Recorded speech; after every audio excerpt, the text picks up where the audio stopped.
Sa harap ng mga mamamahayag, naglabas ng malinaw at matibay na paninindigan si Senate President Vicente C. Soto III.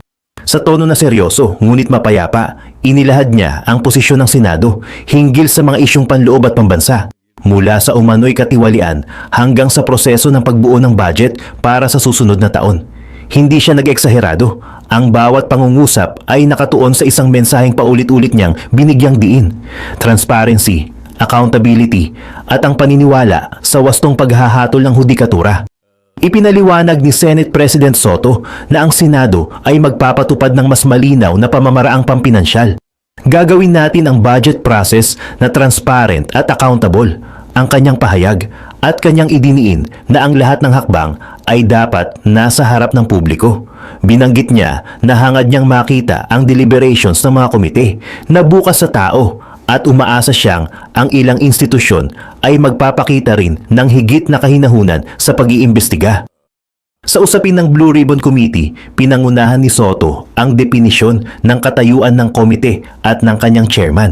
Inilarawan niya si Senator Panfilo Ping Lacson bilang isang tao na frustrated ngunit hindi stressed, na ang pagkabigo nito ay bunga ng paulit-ulit na batikos anuman ang pampublikong hakbang na gawin. Nilinaw ni Senate President Soto na suportado niya si Senator Lacson at tatanggapin ang anumang desisyon ng senator. Personal na pagpasiya ang irespeto, subalit wala pang opisyal na sulat ng pagbibitiw na natanggap sa kanila, kaya hindi pa pinal ang anumang hakbang. Pinasubalian ni Soto ang mungkahi ng tinatawag na clean slate, ang ideyang pagligpitin o i-reset ang mga opisyal mula sa Pangulo hanggang sa Kongresista. Tinawag niya itong far-fetched at mapanganib. Paano anya isasama ang mga bagong halal o mga walang kasalanan? Hindi dapat madamay ang mga malilinis. Ayon sa kanya, ang ganitong hakbang ay magdudulot lamang ng kawalan at kaguluhan sa politika. Tinalakay din niya ang papel ng social media at tradisyonal na media sa pagpapalaganap ng issue. Ayon kay Soto, madaling kumalat ang haka-haka sa social media, ngunit hindi lahat ay suportado ng konkretong ebidensya. Sa ganitong punto, muling pinaalalahanan niya ang publiko na maghintay sa resulta ng mga opisyal na investigasyon at ng desisyon ng hudikatura, sapagkat ayon sa kanya, kapag malinaw ang investigasyon at malinaw ang hatol ng hukuman, doon lamang dapat ilagay ang hatol ng publiko. Hindi rin nalaktawan ng usapin ng 2026 national budget. Ipinunto ni Soto ang kanyang pagtutol sa mabilisan o shortcut na proseso na nagbigay daan sa mga biglaang insertion sa nakaraang budget. Nangakong iaayos ng Senado ang proseso.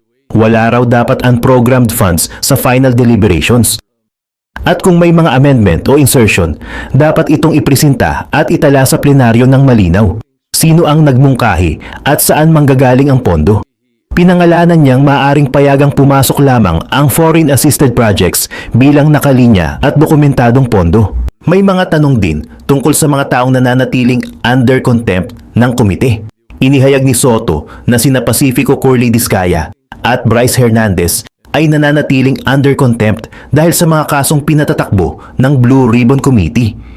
Hindi basta-basta matatanggal ang contempt hanggat hindi binabawi ng Senado. Dagdag pa niya, ang mga dokumentong nakalap ng komite ay ipapasa sa Department of Justice at sa ICA upang makatulong sa mas malalim na investigasyon. Sa mga posibilidad ng pagbabago ng pamunuan, sinabi ni Soto na may ilang senador na posibleng humalili sa pamumuno ng Blue Ribbon kung sakaling magbitiw si Senator Lacson. Ngunit anya, mahirap tapatan ang yapak ni Lacson at ang desisyon hinggil dito ay pagpipilian ng majority bloc. Sa ngayon, mariin niyang binigyang diin na matatag ang Senate leadership at wala raw indikasyon ng agarang kaguluhan sa loob ng rehimen. Sa pagtatapos, muling ipinaalala ni Senate President Vicente C. Soto III na ang pangakong transparency ay hindi lamang pananalita kundi konkretong aksyon. Sinabi niyang ipapatupad ng Senado ang mas malinaw na mekanismo sa budget deliberations. Lahat ng insertion at amendment ay ihahain sa plenaryo at tatandaan kung sino ang nagmungkahi at saan manggagaling ang pondo. Layunin nito na maiwasan ang biglaang pagpasok ng pondo ng walang sapat na paliwanag. Binigyang diin niya ang koordinasyon sa Department of Justice at ICI. Ang mga dokumentong nakalap ng komite ay ipapasa para sa mas malalim na investigasyon at ang pinal na hatol ay manggagaling sa hukuman. Hinimok niya ang publiko na huwag magpadalos-dalos sa paghuhusga batay sa social media o hindi beripikadong ulat at magtiwala sa due process. Bago magsara, nagpasalamat siya sa mamamahayag sa patuloy nilang pagbabantay sa interes ng publiko at nanawagan na hayaang gumana ang mga institusyon ng walang panghihimasok. Ang huling tono ng kanyang pahayag ay paninindigan at paanyaya. Panatilihin ang pananagutan. Hayaan ang proseso umusad ayon sa batas at makipagtulungan ang publiko at ang mga ahensya ng pamahalaan upang maibalik ang tiwala. Binanggit niya na ang pagbawi ng tiwala ay hindi agad mangyayari. Kailangan ng tuloy-tuloy na aksyon at konkretong ebidensya. Kaya nanawagan siya ng pagtutok at pagtitiis habang isinasagawa ang mga hakbang. Sa maikling paalam, nagtapos ang press conference. May pangakong kikilos ang Senado ng responsable, bukas at naaayon sa batas. Palagay ko doon pag nakita ng mga tao na gano'n na nangyayari, malinaw. Malinaw ang paggamit ng pera nila. Diba? Malinaw ang investigasyon. Malinaw din ang resulta ng judiciary. What more can you ask for? Yun ang importante. So SP, hindi ho option yung pagbibitiw from President to Congressmen na sa sinasabi ni, para daw clean slate, sabi ni Senator Alan. Cannot be an option. What do you do with those who are not guilty? What do you do with those who are newly elected and have no bad records? What do you do with them? Idadamay mo doon sa mga guilty or sa mukhang guilty kung hindi man guilty. Kung meron bang marumi, ba't natin idadamay yung mga malinis doon sa marumi? So I don't know, it's very far-fetched as far as I'm concerned. It's we will be entering something like uncertainty and chaos in the political world pagka ganon.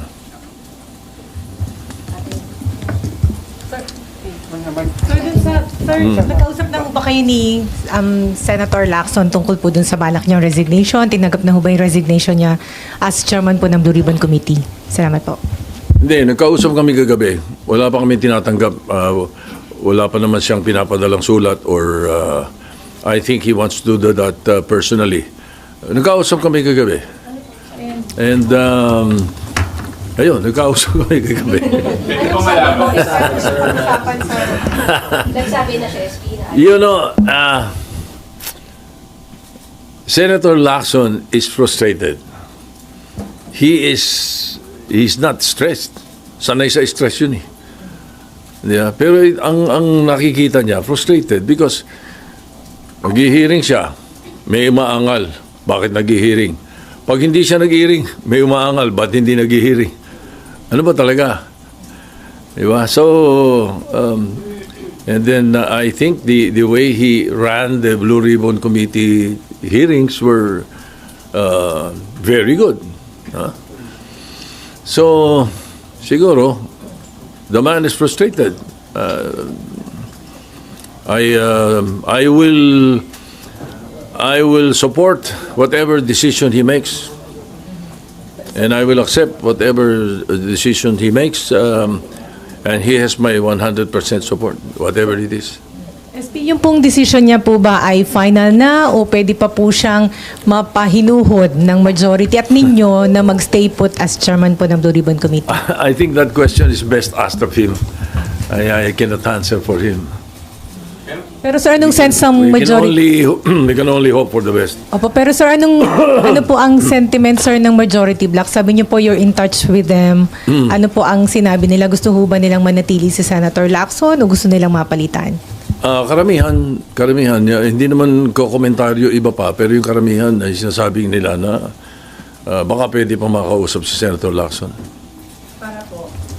To stay. Kasama ba yung sa napag-usapan niya? Sinabi niyo po ba sa kanya to reconsider his decision? Hindi, because I was checking on our WhatsApp group, after Senator Lacson and I talked already. It was late in the evening last night. Sir, ay, sorry. Sir, meron po kasi mga nagko-comment na kaya raw po aalis si Senator Ping is para hindi na ma-unstabilize yung pong, ma-destabilize yung pong Senate leadership na meron daw pong namumungko, parang siya na lang daw yung sacrifice dahil maraming hindi masaya daw dun sa pagpapatakbo niya ng Blue Ribbon. You know, everybody's entitled to his own opinion, so whatever they say, it's up to them. It's, if that's their opinion. But as far as I'm concerned, and my opinion is, the Senate is stable, both majority and minority. I am very sure that the Senate is stable, and we will make sure, under my leadership, we will make sure that everything will be transparent, everything will be accountable. So, what do you make of those rumors na merong attempt to unseat you and install a new leadership? Hindi ko alam kung saan nanggagaling eh. Alam mo naman dito sa Senado, pagka nanggagaling sa social media yung kwento, hindi ka, well, madaling kumalat dahil social media, pero I don't see it coming from anywhere. In fact, no, the other day, nagkausap kami ni Senator Alan at nababanggit na rin yan eh. Sabi niya nga, siya mismo nagsabi sa akin na wala naman akong kinakausap kahit sino eh, sabi ron niya. And you believe him, sir? And you believe him, sir? And you believe him, sir? Yeah, I believe him. Sir, yung pong napag-usapan ninyo sa majority regarding dun sa leadership po, nag-loyalty check ba kayo or sila mismo kinausap kayo after hearing the story na sa inyo pa rin yung suporta po nila? Oh, nagkakausap-usap naman kami. Pagka mayroong mga lumilitaw na ganyan, I get messages from some of them saying na, ano ba yan, we should listen to that, mga ganun-ganun. Yeah, no need for a loyalty check. How confident are you, SP, that the majority still... How confident are you, SP, that the majority bloc still supports your Senate presidency? I'm quite confident. But as usual, you know, any senator who is elected into the leadership only serve at the pleasure of your colleagues, of your peers. So we always leave it at that. But as far as I'm concerned, and as far as I know now, I'm quite confident that we are stable and the leadership of the Senate is well in place.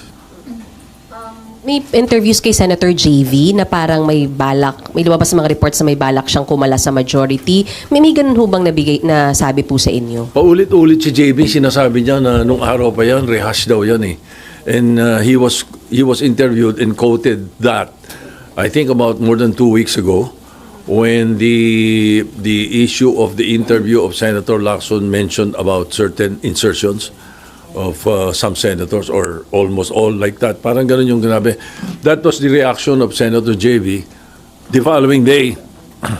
But after that, when I explained what insertions and amendments are and how it is really placed in the budget, at yun yung mga nabanggit na yun ay karamihan naman yung amendments, it all settled down eh. So the issue that is being placed in social media and some mainstream media reports about Senator JB, I am very sure that he will deny it now.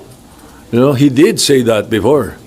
But in fact, I was on the phone with him yesterday, telling him about plano ni Senator Lacson, and he was quite worried. Sabi niya, mahirap papag-usapan natin, parang ganon. And then he also, he told me na baka iniisip ni Senator Lacson yung mga nilalabas sa media tungkol sa sinabi ko, baka that influences him. Sabi ni Senator JB, that's an old rehash, sabi niya. Wala akong sinasabing ganon. And I think he talked to, Senator JB called Ping to tell him that. As far as you know, SP, walang kahit sinong miyembro ng mayorya ang kakalas at this time po? Yes, yes. SP, kung sakaling matuloy po yung resignation ni Senator Ping, sino po yung posibleng pumalit nakatutuloy pa po ba yung mga hearing ng Blue Ribbon kahit mag-resign na si Senator? The Blue Ribbon is always alive as far as the Senate is concerned. Kaya siya lang ang pwedeng mag-motu proprio hearing without a resolution, without a privilege speech, without any bill referred to it. Motu proprio by the chairman. Kaya laging buhay ang Blue Ribbon. Hindi mawawala yan. Hindi nawawala yan. Maaaring napopostpone kuminsan, suspend, but it is always ongoing. Now, if indeed Senator Lacson resigns, his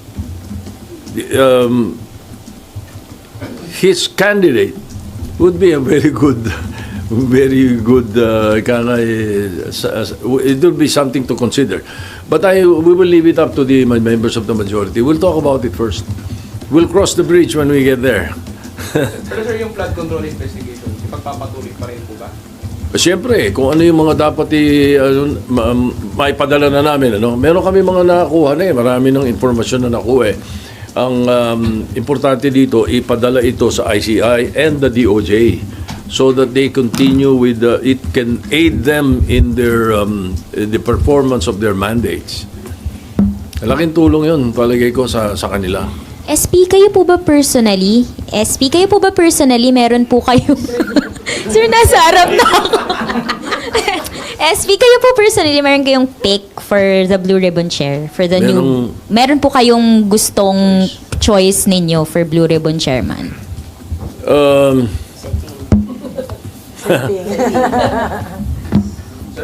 Other than Senator Lacson? Well, there are about 3 or 4 members of the Senate who I think would be able to handle it also, but mahirap sundan din yung footsteps ni Senator Lacson. Sir, itong mga lang po din, parang change of leadership again, tingin nyo outside forces po, meron nang iintriga lang sa Senado? Posible. Malamang may mga nag-iintriga lang sa Senado. Sige, sapagkat pagkausap ko naman yung leadership ng minority, wala naman kaming hindi pinagkakaunawaan eh. Sir, political po? I'm sure. Yeah. Meron na kayong isip na kung anong grupo? I don't know. Pwedeng manggaling sa kaliwat kanan niyan, whatever. Hindi na. We should not allow these talks to hamper the work of the Senate. And that's the reason that last week we decided to suspend the sessions habang wala yung mga agenda na mayroong mga bills pending. Nakita nyo yung mga pending na treaty, pinalasa lang muna namin. Then we suspended to allow the budget deliberations and the budget hearings, I should say, to allow the budget hearings to continue without stoppage. Kasi nangyayari, every 3 p.m., because of the session, they have to stop the budget hearings. And the other hearings of the different the committees, because the only way we can get the agenda into the plenary is when the committees are done and are ready to report out the bills. One thing that I'm sure not a lot of people are aware of, or there are few who are not aware of the fact that the Senate works on committees, through committees. The Senate works through committees. We don't work in plenary. We work through committees. Kaya ang mga bills at ang agenda ay nanggagaling sa committee work. And in this case, because of the single most important piece of legislation to be passed, the budget, the GAA for 2026, we should be very clean, other than what happened in the 2025 budget. I think it needs our full attention, and that is the reason that in this suspension of the final week of the sessions and into the break is only as far as the both houses are concerned.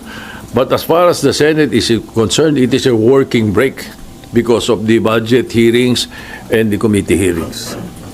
Ayan. Approve nyo na po ba yung hiling ng House na sa October 30 na kayo mag-adjourn? October 13, Yes, sir. they sent me a notice, and that is prescribed in the Constitution, na kapag merong nag-adjourn na isang House, kailangan merong 3 days notice yung isa kung siya ay mag-a-adjourn ng maaga or mag-a-adjourn ng delay. The maximum allowed is 3 days. And that is the reason that they will adjourn on the 13th, but we will adjourn on the 10th. Okay? Ayun. Okay, yun. Now, why are they adjourning on the 13th? And this is, of course, born out of my talks with Speaker Boji D and their majority leader and their minority leader and the chairman of the appropriations, si Congresswoman Representative Swansea.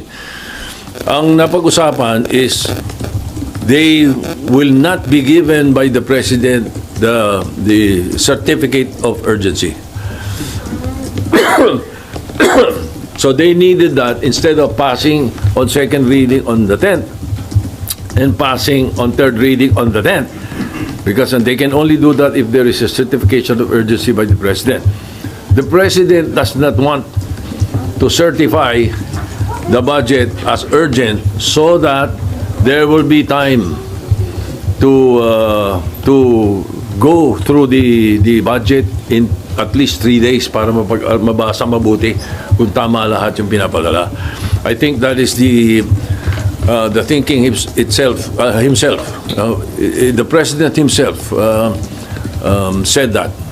Ayaw niya nung i-shortcut yung 3-day rule. So ganun din. Pagdating sa Senate yan, ganyan na rin yan. I'm sure he will not. Pero sir, usually po merong certification nun, sir, no? Na taon-taon, parang taon-taon. normal po siya. Taon-taon, dahil pinapass break. Opo. Ayaw nga ni Presidente ngayon na maisip daw na ipapass break. So ayaw niya nung 3-day rule, according to Speaker Boji. So I'm sure, I expect the same thing in the Senate. So, hindi nyo yun napag-usapan sa LEDAC? Hindi nyo po napag-usapan with the President yun sa LEDAC? Nabanggit din niya, pero in passing. And in the LEDAC, we were able to coordinate lang or pinagsama-sama namin yung bills ng mga senador, top 3 each, pero may mga ibang hawig-hawig, kaya total was 68. And in the House, 100 something, 200 something. And then, meron ang DepEd, yung DepEd, DepEd meron. So pinagsama-sama namin yun. In the first regular session of the 20th Congress, which is now, at least there are 12 in the LEDAC that was agreed upon in the LEDAC and with the President's consent. Sir, yung hindi po pag-certify as urgent nung budget, hindi naman siya makaka-affect or makaka-delay dun sa proseso? Hindi, makakabuti. Sapagkat Why, lagi na lang eh. Nagmamadali ang Congress nung araw pa hanggang ngayon. Pagdating nung aapurahin yung pagpapapasa on second reading, tapos hihingi na certification sa Presidente para the 3-day rule is removed. Papasa na rin on the same day. Tanong, nabasa nyo ba? Di ba? Tanongin mo yung mga congressman at mga senador. Nabasa nyo ba pagkatapos ng second reading? Di ba? So maganda talaga na tama yan, na hindi approve on the same day. You have 3 days to go over and review what you approved on second reading before you vote in a nominal vote on the third reading. Sir, dahil po dun, bukod sa insertion, sir, yung ganong paspasan, naging paraan din, sir, para mailusot yung insertion. Correct. Pag hindi in-approve on second reading, at somewhere along the way, pinasok, ang amendment, or in the BICAM, pinasok, insertion yun. Yun ang insertion. Yun ang hindi natin dapat tinotolerate. Ano? Kahit anong ganda ng insertion. Sabi mo, pagpapagawa ng ospital sa kung saan lugar. Ang importante is you do it in plenary so talagang naka-record kung sino nag-propose, ano pinropose, at saan kukunin yung pambayad doon sa pinopropose niya. Maliwanag, you know? Hindi yung nangyayari ng mga nakaraan which was highlighted by the 2025. Ano? Kaya pumutok lahat ito dahil sinabi ng Presidente bigla sa SONA na nagulat siya ro sa 2025 budget. Biglang yung unprogrammed hindi mo alam sino naglagay, saan ang galing, sinong gumamit. Di ba? So, and again, I have discussed it with our chairman of the Committee on Finance. We will, as much as possible, and if possible, 100% no unprogrammed funds. Sir, anong decision po dyan, sir? Oh yeah, kami ni Senator Gatchalian. So, final decision na yan, sir? We will make sure that when we discuss the budget finally on second reading, before third reading, there should be no unprogrammed funds. I-program natin kung anong kailangan ng executive, ano talaga dapat, i-program natin.